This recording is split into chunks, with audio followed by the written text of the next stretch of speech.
ദൈവനാമം മഹത്വപ്പെടുമാറാകട്ടെ. സമാധാന സന്ദേശത്തിലൂടെ എന്നെ ശ്രദ്ധിക്കുന്ന എല്ലാ പ്രിയപ്പെട്ടവർക്കും വീണ്ടും വരുന്നവനായ ക്രിസ്തുയേശുവിൻ്റെ നാമത്തിൽ എൻ്റെ സ്നേഹവന്ദനം.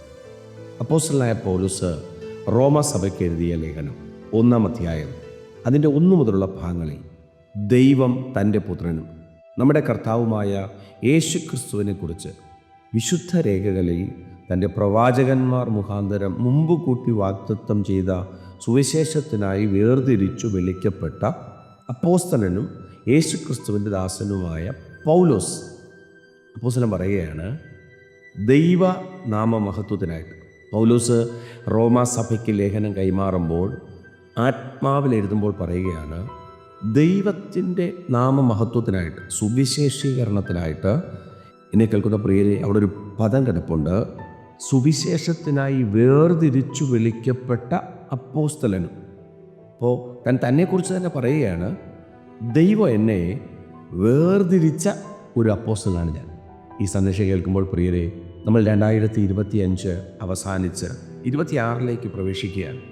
ഈ 1-ാമത്തെ ദിവസം 1-ാം തീയതി ഒരു തിരിച്ചറിവ് ദൈവമക്കൾക്ക്, ദൈവദാസന്മാർക്ക്, ഈ കർത്താവിനെ തിരിച്ചറിഞ്ഞ എല്ലാവർക്കും ഒരു ഓർമ്മപ്പെടുത്തൽ പൗലോസ് പറയുന്നു, എന്നെ ദൈവം വേർതിരിച്ചു.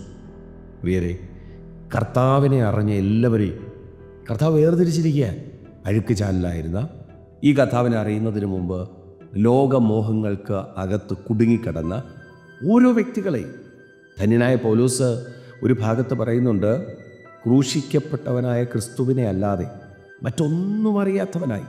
നമ്മുടെ ജീവിതത്തിനകത്ത് ലോകത്തിൽ ഒരുപാട് മോഹങ്ങൾ വച്ച് നമ്മളെ മാടി വിളിക്കുമ്പോൾ നമ്മുടെ ജീവിതത്തിനകത്ത് യേശു ചെയ്ത വലിയ നന്മ അത് ഈ ഭൂമിയിലുള്ളതല്ല, അത് ഉയരത്തിൽ ദൈവം നമുക്ക് ഒരുക്കി വെച്ചിരിക്കുന്ന ഒരു ഭവനമാണ്.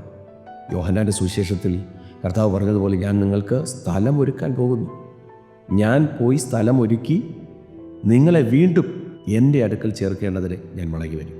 ഈ പ്രാരംഭ ദിവസത്തിൽ മറ്റൊന്നും ആഗ്രഹിക്കാതെ, മറ്റൊന്നും അറിയാതെ, ഈ ശാശ്വതമല്ലാത്ത ഈ ഭൂമിയിലല്ല, ശാശ്വതമായ ഒരു ഭവനത്തിലേക്ക് പ്രവേശിക്കേണ്ടവരായ നമ്മെ ദൈവം വേർതിരിച്ചിരിക്കുന്നു എന്ന് തിരിച്ചറിഞ്ഞ് വേറിട്ടവരായി തന്നെ ഈ 2026 ഓരോ ദിവസങ്ങളും ഓടി ഓട്ടം തികപ്പാൻ ദൈവം സഹായിക്കട്ടെ.